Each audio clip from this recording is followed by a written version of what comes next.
If you know the candidates aren't going to win, why are you still voting for them? Because I think it's important to try to move things forward.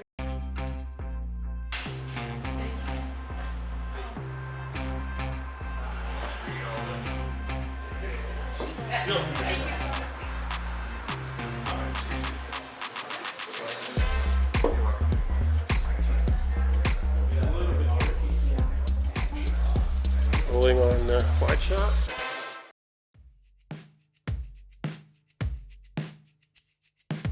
This is the first time I'll be voting in a general election, and frankly, I am not excited at all to be casting my vote. I'm still voting for Biden because he's not going to move us backwards. I think he can beat Donald Trump, and I don't want to fathom another 4 years under his administration where he's pledged to do so many despicable and evil things for the people of the country. I think my problem is there's this idea that a vote for Joe Biden is a vote for democracy. We have to save democracy. Mm-hmm.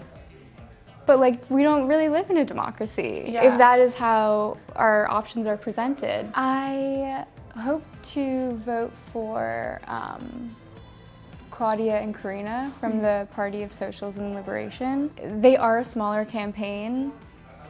Do I think they're going to win? No, not right now. If not them, I may have to abstain from voting because I can't vote for Joe Biden, knowing the things that I know about what's happening in Palestine. Mm-hmm. Before October 7th, when the Israel and Palestine conflict really came to light, had he lost your vote before then? I would have probably voted for him kind of unenthusiastically. I think his response to it is very, very telling about where his priorities are, which are clearly not with the American people, because people are hungry in America. People are without health care, they're without housing, and yet we continue to send all this aid. He continues to bypass Congress. So yeah, he totally lost my vote with that. I've definitely become more discouraged with his handling of it. The more I read, it's a very overwhelming topic to keep myself up to date on. It's getting more disheartening, but it's very difficult for me to kind of distance myself from not voting for him, just because I've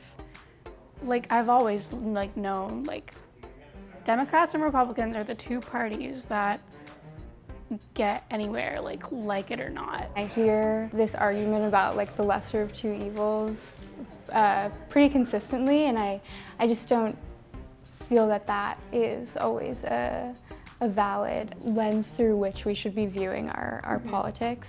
The choice to divest from the two parties, it's long overdue. It just, I don't know when the opportune time would be, if not now. If you know the candidates aren't going to win, why are you still voting for them? Because I think it's important to try to move things forward. And so I would like to vote in a way that aligns with my values most. And it does take some bravery or discomfort to try something new. But at this point, we're an empire in decline, we've got to pivot. It's really disappointing to kind of see Biden's presidency really go downhill. I think a lot of people had a lot of faith in him from the beginning. I got older and I got increasingly more disappointed. So I am voting for him, but it's not something I'm excited to do. I think it went really well. It was very fulfilling to hear another perspective. I'm still voting the same way that I was planning to. I think this taught me a lot about the importance of not just talking, but actually doing things. We won't move forward if we don't start. I think that we share many of the same opinions and perspectives. However, I will still be voting for my candidate of choice.